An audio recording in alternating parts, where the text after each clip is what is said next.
The signal hit every living thing on the planet at 0347 hours, and nobody died from it.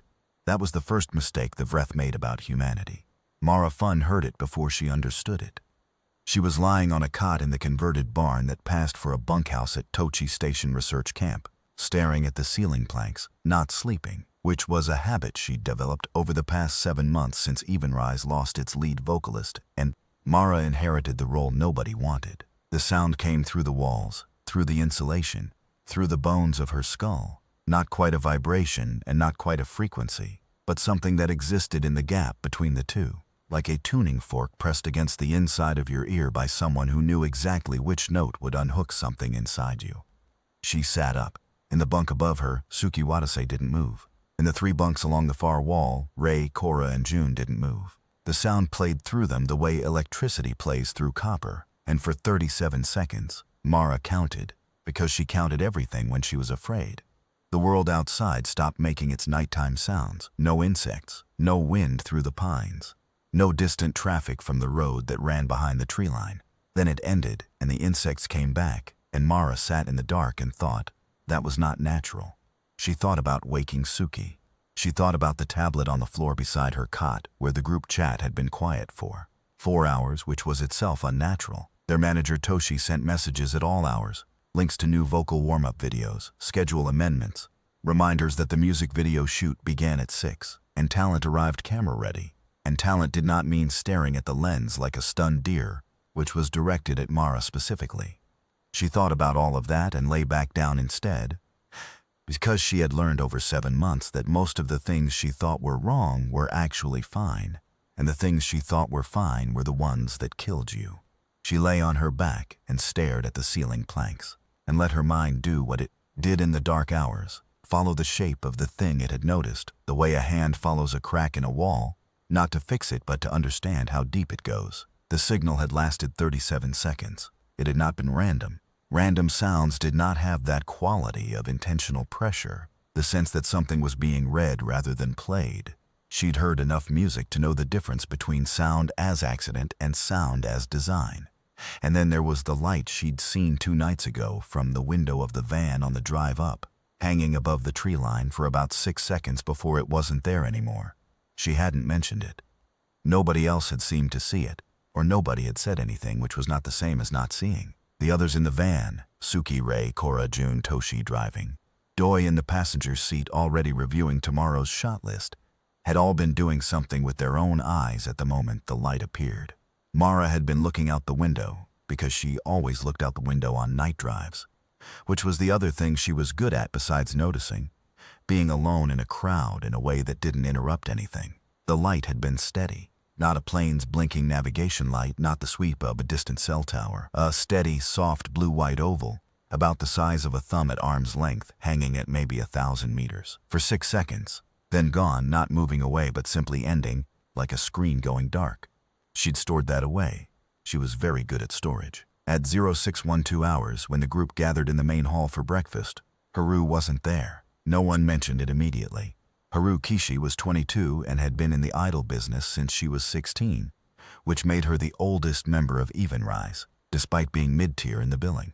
She had a way of being quietly excellent at everything: harmonies, blocking, merchandise table conversation, the exact right number of seconds to hold eye contact with a fan before it became something else, that made the rest of them feel like they were always catching up. She also had a way of disappearing for minutes at a time in the middle of group activities, just stepping out of frame and then reappearing like she'd never left. And Mara had stopped asking where she went because the answer was always nowhere. Just clearing my head, you should try it sometime. So at 0612, nobody mentioned Haru's empty chair. By 0700, during the first vocal warm-up block on the outdoor stage, Toshi mentioned it. By 0715, he'd called her 3 times, and the calls went to voicemail. By 0730, he was walking the grounds with a flashlight, despite it being full morning, which was when the rest of them understood that Haru's absence had become a different kind of problem. Mara went looking on her own. This was not a group decision. The rest of Evenrise sat on the stage steps while Toshi made calls, their warm-up jackets pulled around their shoulders, talking in the low voices people use when they're not sure yet whether to be worried. Mara slipped off the edge of the stage, crossed the practice field, and went into the tree line behind the eastern storage shed. She wasn't sure why. She had a feeling. She had a lot of feelings she couldn't explain, which Toshi said was her greatest asset and her greatest liability. He hadn't decided which. That Haru had gone east. She found her in a shallow dip in the ground between two old pines, about 40 meters from the camp perimeter. Harukishi was lying on her back with both arms straight at her sides, which was not a position people naturally fell into.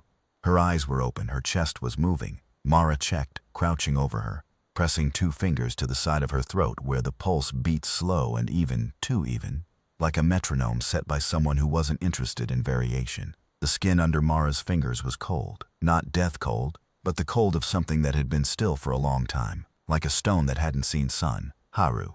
She kept her voice flat, not afraid yet. Haru, wake up. No response. Mara sat back on her heels and looked at Haru's face, the clean lines of it, the half-smile that wasn't really a smile, the expression of someone listening to something Mara couldn't hear. And then she looked at Haru's right hand, which was resting palm up on the pine needles, and noticed that the skin of the palm was faintly luminescent. Not glowing exactly, more like the way a screen looks from the other side of a frosted door. Something behind the skin, not quite making it through. She called for Toshi. By the time the others arrived, Toshi first, then Suki and Rei running, then Korra and June at a walk because Korra had rolled her ankle and June stayed with her out of obligation. Haru was sitting up, blinking, and the luminescence in her palm was gone. Mara wouldn't stop pointing at it. Haru looked at her own hand with the expression of someone being told their shoe was untied, politely patient, waiting for the fuss to end. I'm fine, Haru said. I just went for a walk. You were lying on the ground, Mara said. You weren't conscious. I fell asleep, outside, in a dip in the ground, with your arms straight at your sides. Haru looked at her with those still, even eyes. I was tired. No one contradicted her. Toshi, already calculating how many hours of shooting they'd lost, put his phone away and said they needed to get started. Suki helped Haru up, and the group reformed around the gap in its center, which was what groups did, Mara had noticed. They flowed back into the shape of themselves like water into a vessel, and the vessel never asked what had been there before. Mara walked back to the stage with the others and did not say what she was thinking, which was, the luminescence in Haru's palm was the exact same quality as the light she'd seen 2 nights ago from the window of the van on the drive up, hanging above the tree line for about 6 seconds before it wasn't there anymore. She hadn't mentioned that either. There was a science to not saying things. You stored them up and you watched, and when the shape of all the unsaid things became recognizable, then you acted. Mara had learned this the hard way, in the first 4 months after the group's lead vocalist left, and everyone assumed it was Mara's fault, because Mara was the one who'd finally said what everyone knew but no one was saying, which was that Kaori's harmonies had been declining for 2 years and the group was building a mountain on a melting foundation. She'd been right about the diagnosis, and wrong about the timing and wrong about who needed to hear it, and the cost of that wrongness had been considerable. She wouldn't be wrong about the timing again. They shot the music video for Falling Frequency in 3 blocks through the morning. The song was an upbeat mid-tempo piece built around synthesizer arpeggios and a chorus lyric about radio signals from the heart, which had seemed slightly clever when Toshi pitched it 3 months ago, and now seemed to Mara like the universe had a sense of humor she'd rather not have understood. The outdoor stage backed against a hillside with a water tower on the ridge, and the cinematographer, a small efficient man named Doi, who had been in the business long enough to be permanently unimpressed, positioned them in a triangle formation against that backdrop with the light angled so the tower cast a long shadow across the frame. Mara was center. She was always center now. She stood there in the pink jacket that Toshi had chosen, and the boots that were half a size too small, and thought about Haru's palm and sang the chorus 3 times clean. Between takes she watched Haru. This was not unusual, as led. Mara was always watching the formation, always tracking the 8 small adjustments that turned a group performance from adequate to something an audience would remember. But what she was watching for now was different. She was watching for the quality of Haru's stillness, and it was there. The stillness of something that had been operating at a deeper layer of processing than performance requires, the stillness of a mind attending to 2 things at once and handling both so efficiently that neither showed strain. Haru caught her watching once. The look lasted half a second. In that half second something moved behind Haru's eyes, not fear, not guilt, but the particular look of someone who knows they've been seen accurately and is deciding whether to confirm it. Then the look was gone, and Haru was executing the bridge section with the precision she always brought, the 2-bar solo harmony that made the rest of the song make sense. At 13:40, during the lunch break, Rei disappeared. Not vanished. Nothing so dramatic. Rei Tanaka was 19 and constitutionally incapable of sitting still, so it was normal for her to wander during breaks. And it wasn't until they were reassembling for the afternoon block, and Toshi did his head count. He always did a head count, the habit of a man who had managed enough performers to know that they scattered, that the absence registered. Mara watched Toshi count twice, watched him pull out his phone, watched the familiar architecture of concern assembling across his face. "Where's Rei?" "I saw her heading toward the east field," Doi said, not looking up from his monitor. "During lunch. East. Again." This time Mara was already moving before Toshi told her to stay, which he did, but not loudly enough to stop her. She crossed the practice field at a jog, through the long grass that hadn't been cut yet this season, and into the tree line at the eastern edge, where the pines grew close together, and the light came through in slats. She knew where she was going. She went directly to the shallow dip between the two old pines. Rei was there. Same position, arms at sides, eyes open, chest rising and falling with that too-even rhythm. Same cold skin, both palms up, both luminescent. This time Mara didn't call for Toshi. She crouched and looked at Rei's face, and looked at the palms, and looked at the space between the pines where the ground dipped as if something heavy had rested there repeatedly for a long time, compressing the needles and the soil into a kind of shallow bowl. She thought about the signal she'd heard at 0347. She thought about how it had moved through Suki and Rei and Cora and June without waking them, but had woken her. She thought about why. The depression was approximately 2 meters across and 1/3 of a meter deep at the center.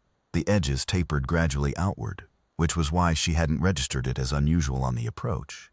It looked like a natural formation, the kind left by a fallen tree decades ago, but the center was too warm. She pressed her palm flat against the pine needles at the center and felt it. Not the warmth of sunlight on soil, which was diffuse and uneven, but the warmth of something consistent and directional, coming from below. A thermal differential of maybe 4 degrees, steady and uniform. She pulled out her phone and took pictures of Rei's palms. She took pictures of the depression. She took pictures of the 2 trees bracketing it, noting the way their roots had grown around the center rather than through it, as if they'd encountered an obstruction that had been there longer than they had. Then she sat beside Rei in the pine needles and did what she always did when she needed to understand something. She waited and she watched. Rei woke up 8 minutes later, blinking, the luminescence fading. She looked at Mara without surprise, which was its own kind of information. "You were waiting," Rei said. "Yes. How long?" 8 minutes. "What happened to you?" Rei sat up, brushing pine needles from her jacket with the careful motions of someone trying to remember how their own hands worked. "I heard something," she said, "and I followed it." "What did you hear?" Rei looked at her own palms. The light was almost gone now, just a trace at the center of each, fading like an afterimage. "I don't know how to describe it," she said. "Like, you know that feeling when a song clicks? When the melody and the harmony and the rhythm all land at the same time and for a second everything makes sense?" She looked up. "Like that, but coming from outside." Mara sat with that. "And then what?" "And then I was here. And then you were here." Rei paused. "This is the second time, isn't it?" Haru was first. "Yes." Rei was quiet for a moment. Then she said, "Am I going to be okay?" "I don't know yet," Mara said, which was the truest answer she had. They walked back to the camp together. Rei was steady on her feet, steadier than she'd been after the initial awakening. She had the quality Mara associated with performers after a difficult show, the grounded calm of someone who had been somewhere demanding and come back from it. She walked with her hands in her jacket pockets and her chin up and her eyes on the middle distance, and she didn't speak again until they were almost at the practice field. "Are you going to tell Toshi?" Rei said. "Not yet." "Are you going to tell the group?" "Yes." Mara pushed through the last fringe of tall grass. "Tonight." Back at the camp, Toshi was distributing frustration evenly among everyone present. Mara sat through the briefing, stay in groups, no solo excursions. The shoot schedule would be compressed to finish before dark, and watched Haru during it. Haru stood at the back of the group with her hands in her jacket pockets and listened to Toshi with that same patient expression. And once, while Toshi was explaining the new buddy system protocol, Haru's eyes moved to Mara's. The look lasted less than a second. It was not a hostile look. It was a look that said, "You know, don't you?" And beneath that, "We'll talk when it's time." Mara did not look away first. They finished the afternoon shoot in compressed time, moving fast, Doi calling setups with the clipped efficiency of a man who understood that the light was leaving and the clients were rattled. Mara stood center and performed with a precision that surprised even Toshi, who said nothing because he was constitutionally incapable of direct compliments, but whose shoulders dropped about 2 centimeters, which in the grammar of Toshi was effusive praise. The other members hit their marks. Haru was extraordinary in her section, as she always was, 2 bars of solo harmony that made the song briefly into something else, something older and more serious than it had any right to be. After rap, standing in the cooling evening light while the crew packed equipment, Suki came to stand beside Mara and said quietly, "Something's wrong with this place." "Yes," Mara said. Haru and Ray both. "I know." Suki was 20 years old and had been performing since she was 12 and had the particular resilience of someone who'd spent most of their forming years in practice rooms and under stage lights, which meant she processed fear the way she processed everything, by converting it into movement, into action. She had her hands in her pockets and her shoulders were up around her ears and she was watching the tree line. "What do we do?" she said. "We stay together," Mara said, "and we watch." That doesn't feel like enough. It's what we have." Mara looked at the tree line too. "Sometimes what you have is the only thing there is." Suki was quiet for a moment. Then, quietly enough that only Mara could hear, "Do you think it's the thing the news has been talking about? The resonance events?" Mara hadn't connected those specifically. She'd seen the news reports the same way everyone had. Category 2 subsurface resonance advisory, government scientists saying it was geological, a secondary group of government scientists suggesting it wasn't, the usual architecture of institutional uncertainty. She'd filed them as background noise. "Maybe," she said. "They're saying it's all over the country, not just here." Suki's voice stayed flat and controlled in the way of someone managing themselves, carefully. "Some of the reports from out west, they're saying the ground is warm, that animals are behaving strangely, that people who live near the reported epicenters are," she stopped. "Are what?" "Having dreams about music." Suki kept her eyes on the tree line. All the same kind of music, apparently. Mara thought about the folk songs she'd heard, not heard, felt, in the 37 seconds of the signal, the specific frequency that had moved through her like a river knowing its course. Not a dream, a real-time event, but the people in the reports who had experienced it in sleep. Different processing, same reception. The signal calibrated to suppress wakefulness and failing at that suppression in certain individuals, reaching them through another channel instead. She thought about why she was awake and they were asleep. And she thought about 7 months of practice room isolation and the specific neural pattern of someone who has spent 7 months on the edge of a failure they're determined not to allow. Someone whose wakefulness is not just physical but structural, built into how her brain had reorganized itself around a problem. She stored that away too. The storage was getting full. At dinner, Toshi made an announcement. The network had been reporting escalating seismic events throughout the day. Not earthquakes, the government was careful to say, but subsurface resonance events, which was the language of people who knew the real explanation and had decided the public wasn't ready for it. The music video shoot was the priority. They would finish in the morning. He wanted everyone in their bunks by 10. Nobody mentioned the signal from the night before. Nobody mentioned Haru or Ray collapsing in the pines. The group ate and cleaned up and drifted toward the bunkhouse in the way of people who have agreed, without saying so, to treat a frightening day as a normal one. Doi ate separately, reviewing footage on his monitor, and didn't join the conversation, which was normal for Doi. Toshi, clearing plates in the small kitchen off the main hall, passed close to Mara and said, in the low voice he used for things he didn't want on the group's radar. The label called. "They're asking if we want to wrap early. Come home tomorrow instead of the day after." "What do you want to do?" Mara asked. He was quiet for a moment. "I want to finish the shoot," he said. "One more morning block. The water tower sequence and the formation close-ups." He looked at his hands. "But if you think we should go, finish the shoot," Mara said. He nodded once, which was his version of thank you. Mara did not go to bed. She sat on the steps of the bunkhouse with her phone and her thermos of tea, and the knowledge that the thing she needed to understand was going to take longer than a night. She pulled up the pictures she'd taken of Ray's palms and zoomed in, and the luminescence in the photos was exactly what she'd expected. not visible, because whatever produced it was outside the spectrum her phone's camera captured, which meant it was real, and it was specific, and whatever was causing it wasn't bothering to hide in the ranges human technology could see. That kind of carelessness had a name. She'd encountered it before, in a different context. In the 6 months she'd spent in a practice room, learning the harmonics of a song that the previous lead vocalist had written, trying to understand why certain chord combinations made audiences physically uncomfortable while others produced something closer to peace. The carelessness of something so large and confident in its own power that it doesn't consider the possibility of being observed by something smaller. She heard footsteps on the gravel path. Haru came around the corner of the bunkhouse and sat on the step beside her, without being invited, which was characteristic. She had a cup of something hot that steamed in the cooling air, and she held it in both hands. And her hands were not luminescent, but there was something in the quality of her stillness that reminded Mara of the quality of the signal. "You were awake last night," Haru said, "when the contact happened." "The contact," Mara said. "Is that what it was?" "That's the closest word." Haru looked at her tea. "Most people sleep through it.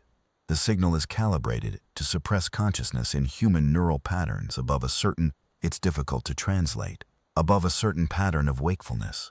You run a different pattern." Mara was quiet for several seconds. "What are you?" Haru turned her head and looked at her, and her eyes were the eyes Mara had always known, brown, steady, fractionally amused. But there was something behind them now, something patient and enormous. The way you can look through a keyhole and see a room that turns out to be much larger than the door suggested. "I was Haru," she said. "I still am. The original Haru Kishi is here, integrated, not erased. What was added to her was additional. What was added? Information, awareness. A link to the network that has been studying this planet for 11 of your years." Haru set down her tea on the step between them. "Your species has been observed since you developed what we recognized as signal-based communication, radio. When you started broadcasting outward, we started listening inward." Mara thought about signal at 0347. "The contact last night, what did it do to Ray?" "It extended the same addition, more carefully than the first integration. We learned from the Haru process. Ray experienced it as music because her brain translates resonance phenomena as music. The integration is still settling. And the others? Suki. Cora, June? Not yet. The network is being selective. The additions are meant to facilitate understanding, not control. We are not here to." Haru paused, and for the first time since she'd sat down, the enormous patience behind her eyes showed something that wasn't quite uncertainty, but was adjacent to it. "The framing of alien contact in your cultural memory is almost universally adversarial. Invasion, conquest, harvest. We have spent considerable modeling time on how to initiate a conversation that isn't interpreted as an attack, and your solution was to secretly modify members of a pop group." Haru was quiet for a moment. "It was not the first approach." "What was the first approach?" "The first approach was the message, 11 years ago. Broadcast on a frequency your SETI programs were not monitoring at the time, because your astronomers had not yet calculated the correct search parameters for directed transmission. A beat. Your species is very close to those calculations now. Another 14 to 18 months our modeling suggests. So you sent a message you knew we'd miss. We sent a message we calculated might be found. The calculation was wrong." Something in Haru's voice that wasn't quite an apology. "The calculation is often wrong with your species." Mara thought about this. She thought about it the way she thought about a new arrangement. Identifying the structure beneath the surface noise, finding where the bones of it were. 11 years, a message that missed. A second approach that involved infiltrating a music idol training camp in rural Japan. "Why here?" she said. "Why us?" "Because you were here," Haru said. "The integration requires proximity to a node. The nearest surface node to a human population center in the optimal contact window is 37 meters from where you're sitting. The eastern field." "The dip in the ground," Mara said, "between the pines." Something shifted in Haru's expression. Not surprise, but the nearest thing to it. "Yes, I photographed it." Mara paused. I photographed Ray's hands, which weren't showing anything on camera. But I photographed the dip in the ground. There are heat differentials in the soil. I noticed because the morning light was hitting it differently than the surrounding ground." Haru looked at her for a long moment. "You noticed a thermal differential in pine needles." "I notice things." Mara picked up her thermos and drank. "It's the only thing I'm reliably good at." The silence between them was different now. Not the silence of an interview, but the silence of two people who have crossed some threshold and are figuring out what's on the other side. Somewhere in the trees, something moved, the natural movement of small creatures in darkness, and Mara felt no fear of it. The fear had shifted location. It had moved inward, toward a question she was only now formulating clearly enough to ask. "What do you want from us?" she said. "What does the network want?" "To talk," Haru said, formally, "through a structure your species will recognize as communication. Not a signal, not an integration, a conversation. But to have a conversation, you need." She paused, searching for the word the way you searched for a word in a second language, knowing the concept and lacking the container for it. You need a representative, someone your species will accept as having spoken for them. Mara set down her thermos, a first contact representative, in essence, and the conversation is about what terms, what your network wants from Earth. "Understanding," Haru said, genuinely. "Your species has developed something that does not exist anywhere else in the 742 biological civilizations the network has contacted or observed. We don't have a precise designation for it. The nearest approximation in your conceptual vocabulary would be," she stopped. "This is where the translation fails. It is not resilience, though your species has that. It is not creativity, though you have that too. It is something you do specifically under terminal conditions, when everything is failing and has failed and will continue to fail. Something that is not hope and is not defiance, but functions as both and is neither." The night air was cool and smelled of pine and distant rain. Mara sat on the wooden steps of a bunkhouse in Tochigi Prefecture while something vast and old and careful spoke to her through the person of Haru, Kishi, and she thought about what it had said. "We sing," she said. Haru was quiet. "When everything is falling apart," Mara said, "we sing. We make music. We perform for each other.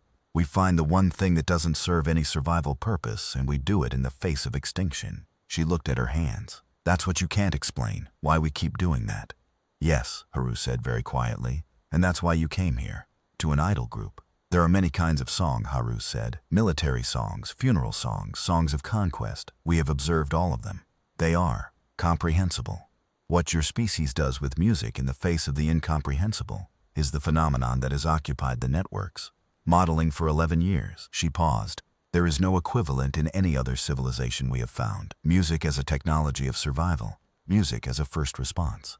Mara was quiet for a long time, then she said, "Why not find a musician, a famous one, someone with a platform?" We observed several candidates. The platform creates interference. The layer of management, observation, expectations between what the person is and what they present to the world is too thick. The signal requires a direct channel. Haru looked at her hands. "You are not performing a version of yourself, Mara. You are yourself, in all the conditions we have observed you in. That is very rare in humans who have been in your industry for more than 3 years. The number hit her. "You've been watching me specifically. We have been watching everyone at this camp. But yes, you were identified as a possible contact access 18 months ago, before the group's restructuring. Before Kaori left." Yes, Mara thought about the 18 months preceding this moment. The restructuring. The practice room.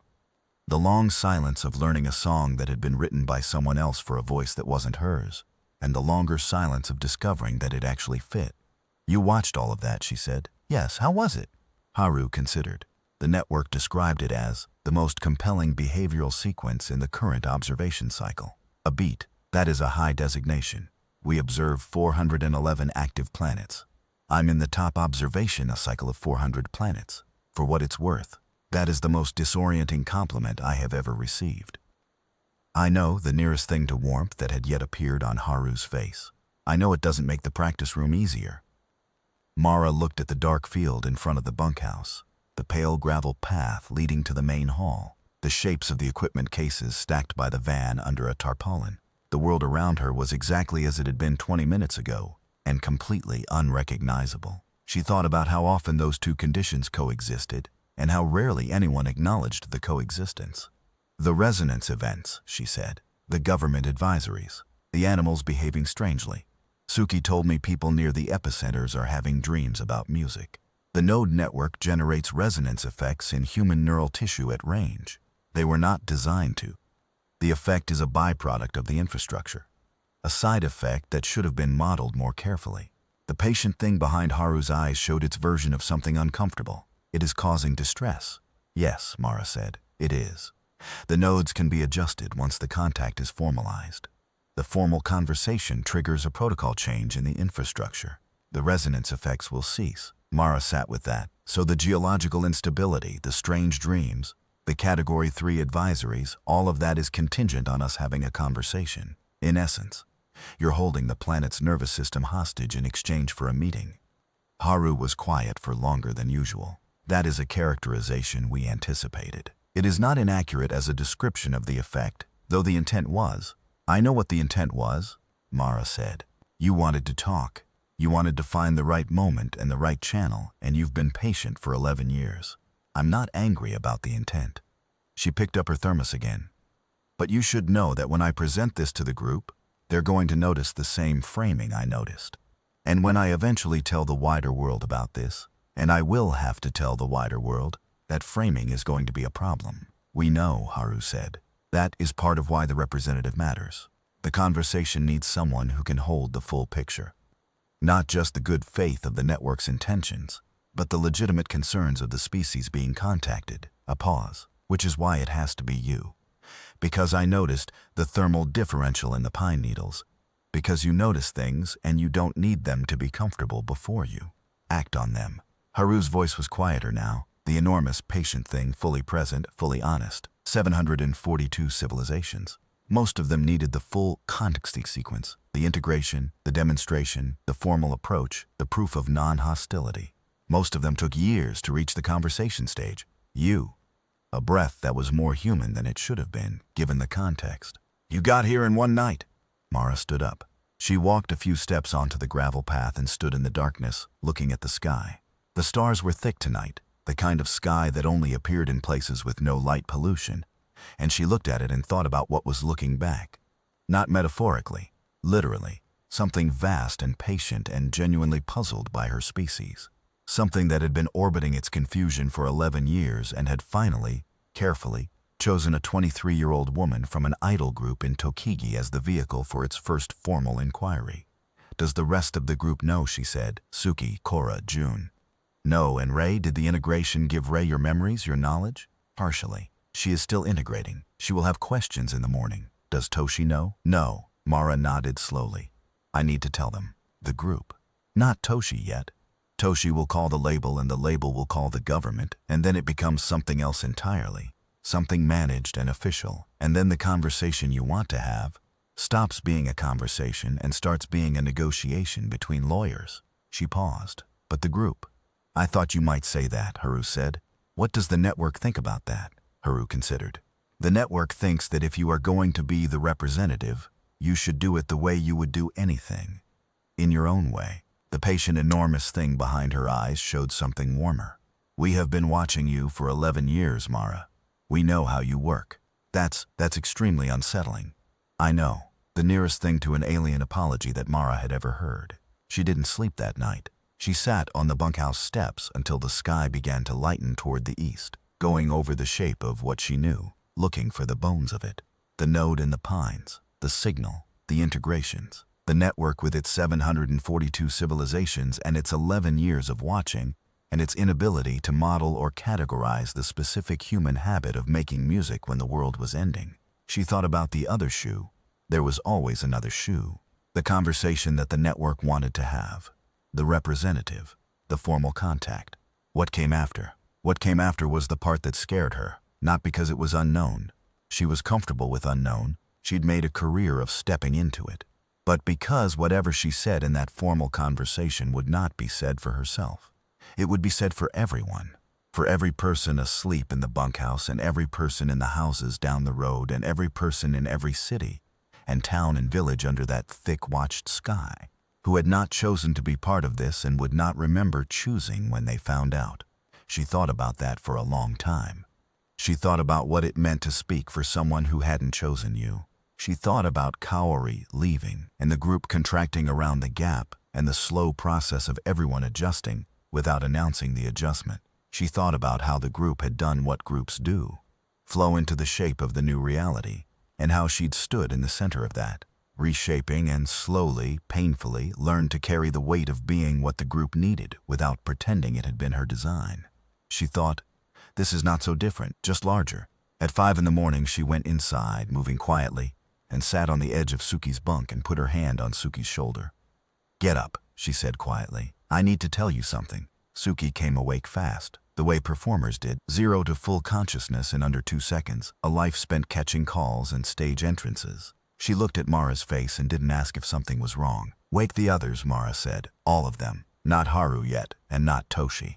They gathered in the small common room at the end of the bunkhouse, 5 of them in the low morning light, jackets over pajamas, holding their phones for the light and not for the calls. Mara told them, not everything, she didn't have everything, but the shape of it. The signal, Haru and Ray, the note in the pines, what had been added, the network, the conversation the network wanted to have, and what it wanted a representative for. When she finished, the room was quiet for a moment. Then Suki said, 11 years. Yes. They've been watching us for 11 years, and their big revelation is that they don't understand why we sing. That's the simplified version. Suki leaned back against the wall and looked at the ceiling. That's honestly kind of flattering and kind of horrifying. "Welcome to First Contact," Mara said. Cora, who was 21 and had a philosophy degree from a program she'd left to join the group, said, "What does the representative actually do? What does the conversation look like?" "I don't know yet. I'm going to ask Haru." "But you're going to do it," Ray said. She'd been quiet through the whole account, sitting cross-legged on the floor with her hands in her lap, her palms facing upward in a gesture she probably didn't know she'd adopted. "You're going to be the representative." Mara looked at her. "Is that the integration talking? Did they tell you that?" "No," Ray said. "It's me. You were already awake when the signal came. You noticed the thermal differential. You sat with me in the pines without calling for help because you wanted to understand before you acted." She paused. "You've been building up to this your whole life." The room was quiet again. June, the youngest at 18, said very quietly, "Are we safe, all of us? Is this thing safe?" It was the question Mara had been sitting with all night. She looked at June, who was 18, and had joined the group because she'd been spotted singing on a transit platform in Osaka at 14, who had been so far from home for so long that she'd learned to wear the distance like a second skin. "I think so," Mara said. "I think whatever they want, it isn't to hurt us." She paused. "But I'm not going to promise what I can't prove. If at any point any of you wants to leave, you leave. No argument." None of them moved toward leaving. That meant something. "What do we do about Toshi?" June asked. Mara thought about it. "We finish the shoot," she said. "We do what we came here to do. We give the network what it asked to observe, which is us, doing what we do. And then tonight, after wrap, we have the conversation." "Just like that," Cora said. "You have a better idea? A beat." Then Cora almost smiled. "No. They shot the music video's final sequences that morning in a state of heightened clarity that Doi noticed and photographed with the shrewd eye of someone who didn't know what had changed but could see that something had." Mara stood, center under the water tower, and sang the chorus of Falling Frequency, with an understanding of the title she hadn't possessed the day before, and her voice, which had always been technically competent and emotionally present, became something else, the kind of performance that lands differently, that makes the people watching it feel like they are inside the feeling, rather than observing it. Toshi watched from beside the monitor and didn't say a word, which was the loudest thing he could have said. After the final setup, standing in the midday light with the camera packed and the crew drinking canned coffee by the van, Doi came over to Mara and said without preamble, "Whatever happened to you between yesterday and today, don't lose it." "I won't," she said. He nodded and walked away, and that was Doi's version of a standing ovation. At 3 in the afternoon, Toshi delivered the final bad news. The label had called. The government had issued a Category 3 Resonance Advisory. This was a newly coined designation, invented in the past 12 hours to describe something that had no existing category, covering the seismic activity that had been building all day. They were advised to conclude their activities and evacuate the site by nightfall. "The world might be ending," Toshi said, with the expression of a man who believed that even the apocalypse could be managed with sufficient calendar management, "so I'm going to need everyone packed by 6. Mara looked at Haru across the room. Haru looked back. The conversation would have to happen now. She told Toshi she needed an hour to do a final walkthrough of the site for any left equipment. He waved her off and went back to his clipboard. She left the main hall and walked to the eastern tree line and stood at the edge of the pines, and after about 40 seconds, Haru came up behind her. "The network heard the advisory," Haru said. "I assumed." Mara looked at the dip in the ground between the two pines. Is the world actually ending? Haru was quiet for a moment. The resonance events are a byproduct of the signal infrastructure. Your planet's crust is experiencing some stress from the node network. It is not a threat to the planet itself. It is a side effect that should have been modeled more carefully. So the government-issued apocalypse warning is about the network's infrastructure. In essence, Mara sat down on a fallen log at the edge of the depression, which was warm under her, the wood holding the afternoon sun. How do we stop the resonance events, the contact? If the contact happens, the formal conversation, the network can adjust the node frequencies. The side effects will cease. So the whole planet's geological stability is currently contingent on me having a conversation. The geological instability is not severe, but the trend is. A pause. We should not leave it much longer. Mara sat with her hands on her knees and looked at the bowl-shaped depression and thought about 11 years of watching and 742 civilizations. And the one thing that didn't exist anywhere else. Tell me about the other civilizations, she said. The 742. What happened to them when the network made contact? Haru sat down on the far end of the log. Most went through a period of significant disruption, social, political. Some responded with attempts at hostility that were unproductive. The network's systems are passive. There is nothing to fight. Others attempted to disappear, which is also not possible given the nature of the observation record. She paused. A small number understood quickly and engaged. Those conversations were the most interesting. What made them understand quickly?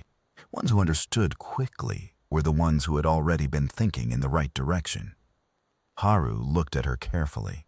They had artists, philosophers, people who had been asking the same questions the network was asking from the opposite side. Music, Mara said, among other things. Mara stood up. She walked to the center of the depression and stood in it and felt the warmth coming up from the ground, which was the warmth of the node, the warmth of something that had been there for 11 years, patient and enormous, waiting. She thought about what it had been waiting for. And she thought about Ray saying, "You've been building up to this your whole life." And she thought about the 7 months since Kaori left, and the silence in the practice room, and the way she'd stood in that silence and slowly learned the shape of the song by feel in the dark, not knowing where the walls were. She looked up. The sky above the pines was a deep, clear blue, the kind of blue that only exists in the hour before evening, when the atmosphere is thin and the light is low, and the color of the sky becomes true. She opened her mouth and she sang. Not falling frequency, not any song from the Evenrise catalog. Something older, something she'd learned from her mother in the kitchen on Saturday mornings. A folk song from a prefecture 3 hours north. A song about a river and the people who'd lived beside it for generations and the way the river changed but the people stayed. She sang it quietly, in the depression in the pine needle floor, with her hands at her sides and her face turned up toward the blue sky. And her voice was the voice she kept for places where no one was watching, which was the best voice she had. The ground warmed under her feet. The air between the pines changed, not visibly, not dramatically, but the quality of it shifted. The way the air in a concert hall shifts in the 5 seconds before the first note, when the audience collectively inhales and holds and the space fills with the potential of sound. Mara finished the song, the last note hanging and then releasing into the evening. From the ground beneath her, something answered. Not in sound. She didn't have the word for it. Wouldn't have the word for it afterward when she tried to explain it to Suki and Ray and the others. Like a frequency that lived below sound and above vibration, that hit the chest from the inside, that resonated in the same part of the body where music lived when it was good music, when it was the real kind. Like recognition, like the universe saying yes. That is the thing. She stood in the depression and felt it move through her and understood, in a way she had not understood before, what the network had spent 11 years trying to model and failing. You couldn't model it.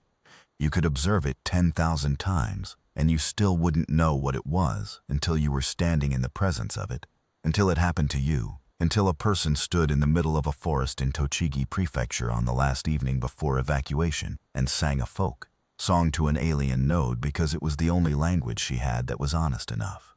She stood there for a long time. When she turned around, the others were there. Suki, Ray, Cora, June, standing at the edge of the pines, still in their chute jackets, caught between following and stopping. And behind them Haru with the enormous patient thing fully visible behind her eyes now, no longer pretending to be only Haru, just present, looking at Mara with an expression that Mara didn't have a name for and didn't need one. And behind Haru, far enough back that he clearly hadn't heard what Mara had been doing, Toshi, who had his phone pressed to his ear and was saying, "Yes, yes, I know about the advisory, I'm trying to tell you." He lowered the phone and looked at the group assembled in the pines with the expression of a man whose carefully managed itinerary had just been abducted by circumstances beyond his control. "What is everyone doing out here?" "I said packing, Toshi," Mara said. She walked out of the depression and stood in front of him and looked at his face, the tired face of a man who had managed performers for 20 years and understood them, and was frightened for them in the way of someone who had responsibility without power, who could schedule and organize and call the label, but couldn't protect anyone from the things that didn't appear on calendars. "We need to have a conversation," she said. "All of us. I'm going to tell you something that will sound impossible, and then it's going to be confirmed, and then we're going to figure out what to do together." Toshi looked at her. He looked at the group behind her. He looked at Haru, who was standing still in a way that was slightly more still than human, the stillness of something vast at rest. He put his phone in his pocket. "I'm going to need coffee," he said. They gathered in the main hall one last time, sitting in a loose circle, and Mara told the whole story. Not the abbreviated version she'd given the group in the pre-dawn hours, but all of it. The signal, the integrations, the node, the network, the 742, the thing they couldn't model. She told it plainly, without drama, in the direct way she'd learned to talk to Toshi, because it was the only register he responded to. And when she was done, Haru spoke. What Haru said in the next 20 minutes rearranged Toshi's face several times. It moved from skepticism to distress, to a kind of exhausted professional resignation, to something that Mara had never seen on his face before, which was wonder.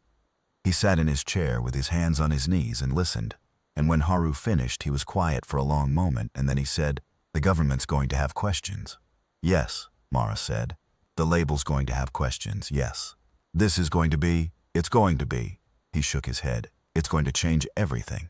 "I know." He was quiet again. Then the music video. Was the song appropriate? As a first, he stopped. As a statement.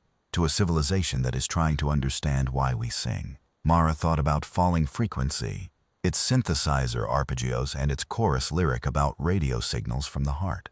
She thought about what she'd just done in the Pines. The folk song from the kitchen on Saturday mornings, her mother's voice laid over hers in the way music layers through generations. "There is no wrong song," Haru said quietly. "That is the point." Toshi nodded once, slowly. "All right," he said, the word of a man recalibrating. The formal contact, what the network had called a conversation, did not happen the way Mara had imagined it. She had imagined something formal, maybe something visual, something with weight and ceremony. What happened instead was simpler and harder.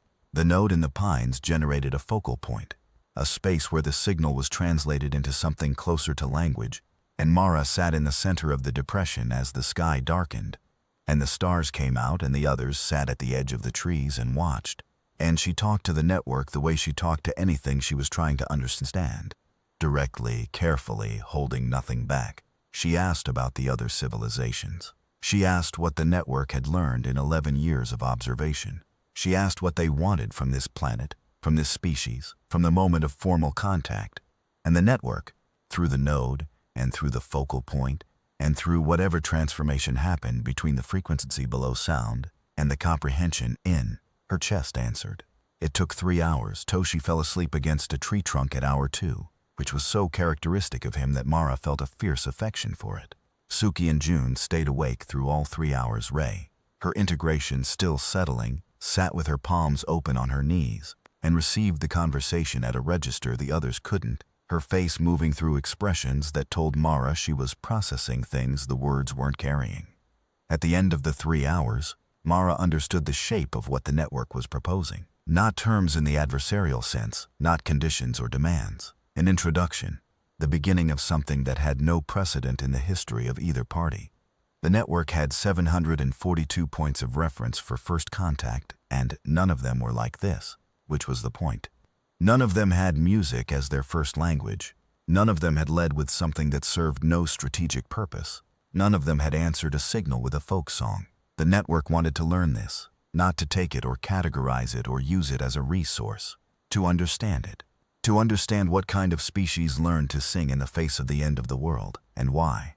Mara sat in the warm ground of the node and felt the 3 hours of conversation settling into her, becoming something she'd carry. Then she stood up and walked to where the others were sitting and sat down beside Suki. "Okay," she said. "Okay, what?" Suki said. "Okay, we do this. All of us. The group." She looked at Haru. "Not just the integrations, not just me, the whole group." Haru looked at her steadily. "The network was hoping you'd say that." "I know." A pause. "I have one condition." "One condition," Haru repeated, with the faint amusement of something that had never been presented with conditions by a first contact subject before. "The resonance events stop. Tonight, before we leave this site." Mara met those still, even eyes. "The people living under the effect of your infrastructure, the geological stress, the seismic events, the dreams, that ends before we take another step. Not as a gesture, not as a good faith offering, as a requirement." The air in the pines shifted, not long, 7-8 seconds, a span of time that felt to Mara like a very long conversation conducted at a frequency she couldn't access. Then Haru said, "Done." 3 minutes later, Toshi's phone buzzed against his leg and woke him from his tree. He fumbled for it, read the screen, and looked up. "Category 3 advisory just got lifted," he said, with the expression of a man who has given up being surprised. "Seismic events apparently ceased across all affected regions." He looked at Mara. "Was that you?" "It was a negotiation," she said. He looked at his phone again. Then he looked at the sky above the pines, the deep dark sky with its abundance of stars, with whatever was behind those stars that had been watching them for 11 years and had found one thing in 742. Civilizations it couldn't explain. "All right," he said again, his everything is recalibrated word. "Then we should pack." They drove out of Tochi Station Research Camp at 11:47 at night, the van loaded with equipment and the music video footage, and the remains of a training camp that had become something else. Doi, who had been given a more compressed version of the story, and had accepted it with the equanimity of a man who had worked in the Japanese entertainment industry long enough to find most things unsurprising, drove with focused attention and the radio off. Mara sat in the middle row between Suki and Ray and watched the road unspooling in the headlights. "What happens next?" Suki said. "We go home," Mara said. "We finish the album. We release the music video." She paused. "And we have a lot more conversations. With the network. With everybody. The network, the government, eventually the public." She looked out the window at the dark fields going past. "It's going to be loud for a while." Ray said, "Are you afraid?" Mara thought about the signal at 0347 that had moved through the others without waking them and had woken her. She thought about the thermal differential in the pine needles and the folk song from the kitchen on Saturday mornings, and the 3 hours of conversation in the warm ground of the node, and the condition she'd set, and the 7 seconds it had taken the network to agree. "No," she said, "I'm not afraid." Which wasn't entirely true, but it was close enough. Close enough to be useful. Close enough to get them through the night, and into the morning, and through whatever came after that, which was a long list of difficult things that she would approach the way she'd always approached difficult things. Directly, carefully, and without the luxury of waiting until she was ready. She looked at the dark fields going past the window and thought about the song she'd sung in, the pines and the way the ground had answered, and she thought that this was, in the end, what it came down to. Not strategy, not credentials, not readiness. Just the willingness to stand in an unknown place and open your mouth, and trust that what came out was enough to start a conversation. It always had been. Even in the practice room in the dark months when Kaori was gone, and the group was reshaping itself around the absence, and everyone was watching her to see whether she would carry it. She'd stood in the center of that absence and she'd sung, not because she was ready, but because the song was there, and the moment required it, and that was how you did anything worth doing. Not when you were ready, but when the moment was. In the back of the van, Haru looked out her window at the sky. The integration sat behind her eyes, enormous and patient, and was quiet. The network had 11 years of observation, and 742 civilizations in its record, and it had spent all of that time trying to understand something that Mara had answered in 3 minutes with a folk song in a forest. In the long accounting of the network's history, this contact would be logged as anomalous, outside the standard parameters, resistant to existing models. The closest designation available, unprecedented. In the back of the van, alone in the dark, Haru smiled. It was the smile of someone who had waited a very long time for a conversation to become possible, and had just watched it begin. The music video for Falling Frequency was released 6 weeks later. It performed moderately on initial release and then broke every streaming record the label had, not because of the production value and not because of the choreography, though both were good, but because of the 34 seconds in the final chorus where Mara Fun stood under a water tower in a rural field and sang like the world was listening. Because it was. The first public announcement of formal contact between humanity and the Vreth network came 8 months after that, in a joint statement delivered simultaneously from 14 national capitals, accompanied by a piece of music, a recording made in the Pines, privately on the night of the contact that Mara had not known was being recorded, of a folk song from a prefecture 3 hours north, in a voice that kept its best for places where no one was watching.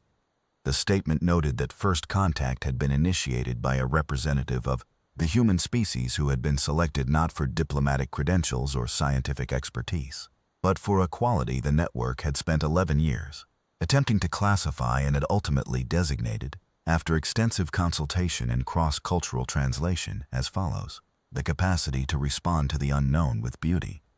Mara read the statement in the back of a different van, on the way to a different shoot, her phone propped on her knee. Suki was reading it over her shoulder. June was reading it on her own phone. Ray was looking out the window at the morning, her palms resting open on her thighs. "That's going to be on every album from now on," Suki said. "The capacity to respond to the unknown with beauty. Toshi is going to put that in every press kit." Mara looked at the statement. She thought about the folk song, about the kitchen, about her mother's hands on Saturday mornings moving through the business of ordinary life, and humming something that was older than the week, older than the prefecture, older than any category the universe had offered it. "It should be," she said. Outside the van, the morning was ordinary and extraordinary in equal measure, which was the only way mornings ever were. The fields were green and the road was gray and the sky was the same sky it had always been, watched now from both sides.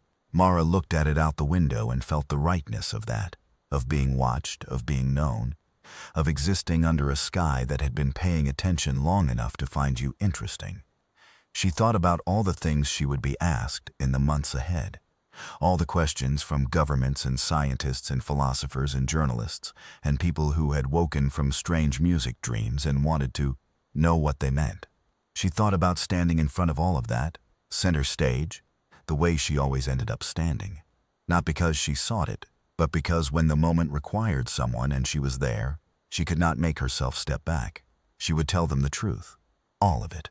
The signal in the night, and the warm ground, and the 3 hours of conversation, and the one condition she'd set, and the 7 seconds it had taken, something vastly older and larger than anything human to simply agree. She would tell them about Haru and Ray and what had been added to them, and she would tell them that it had not erased what was there but built on top of it, the way all good things build, not replacing but expanding.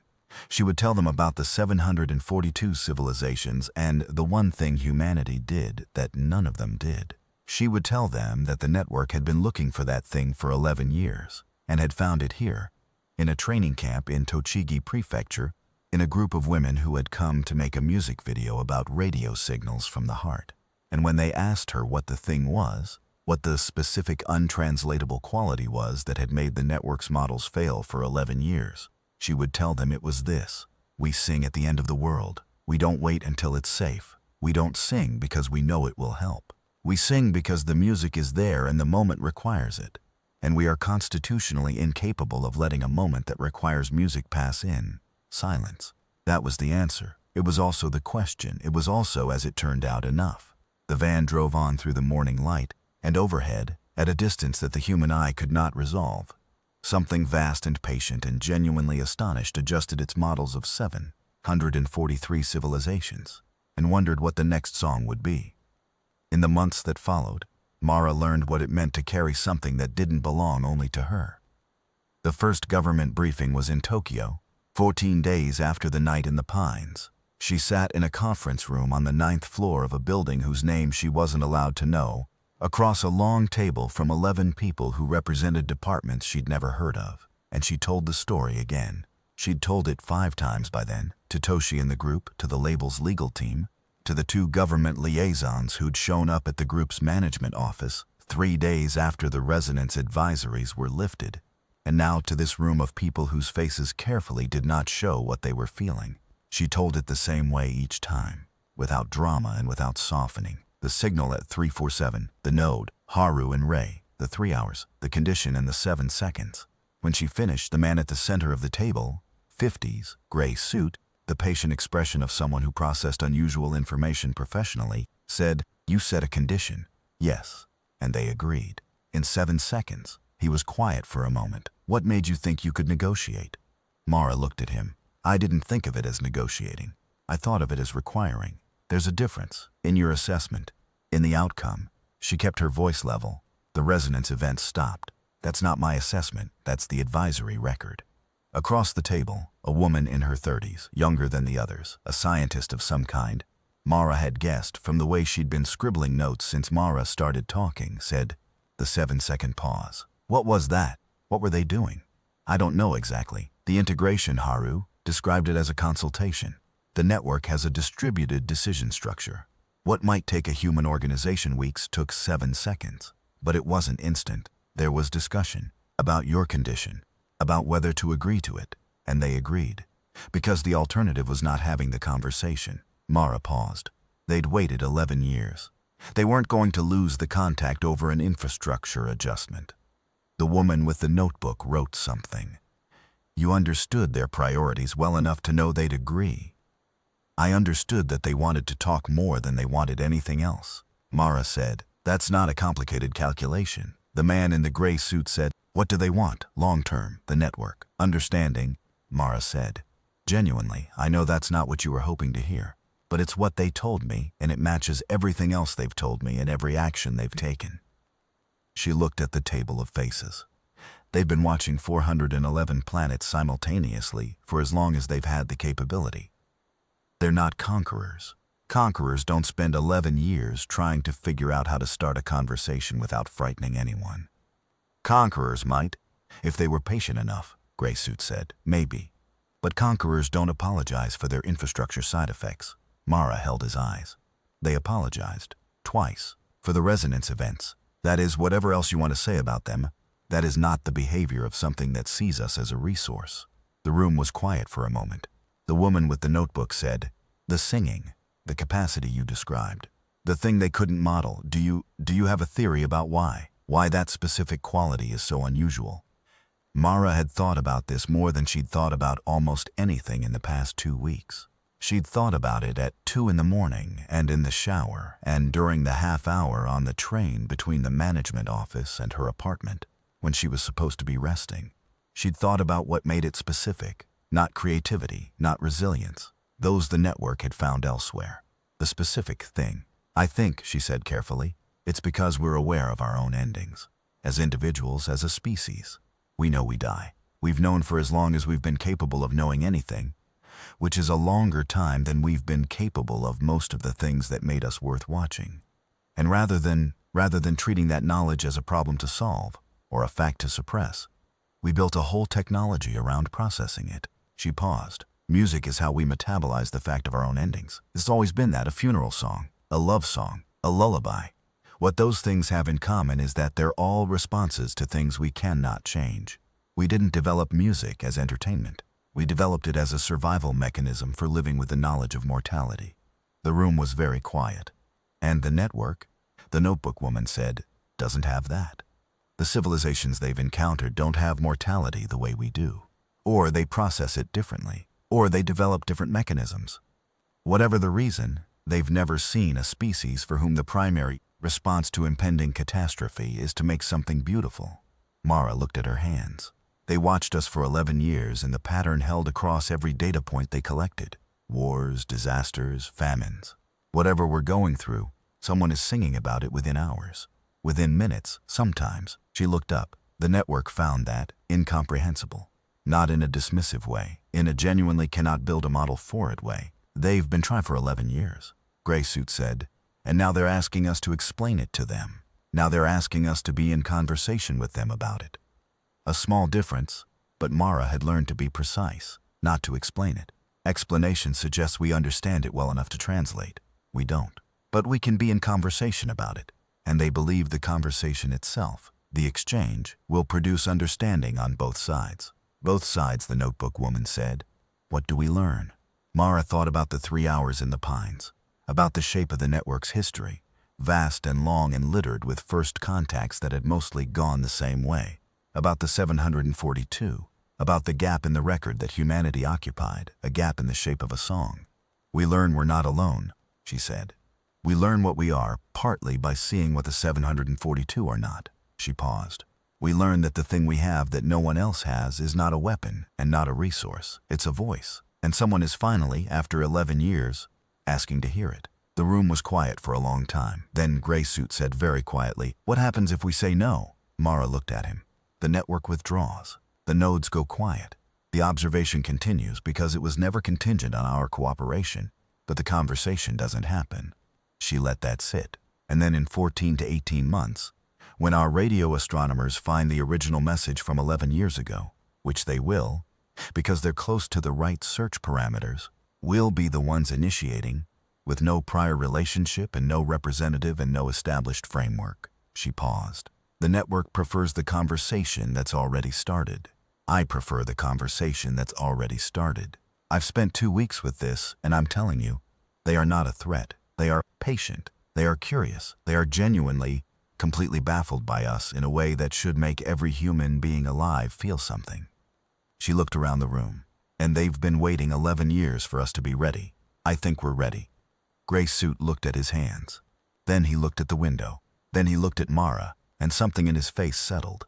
The specific settling of a person who has been deciding for a long time and has finally decided. All right, he said.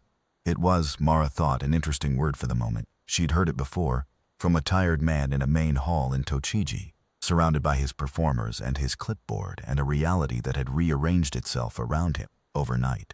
The same word in the same register. Everything is recalibrating, but I am choosing to move forward. Humans, she thought. Whatever else you could say about them, they were very good at choosing to move forward. The preparation for the public announcement took 8 months. There were reasons for this. Diplomatic, logistical, infrastructural. The need to brief allied governments and build a framework for a disclosure that had no playbook. Mara was involved in most of it, which she had not expected, and which consumed her in ways she was only partially equipped for. She was 23 and had been the center of a mid-tier idol group for 7 months before all of this, and the machinery of governmental process was not her native environment. But she had Haru, who had been navigating 2 environments simultaneously for long enough to make the translation feel effortless.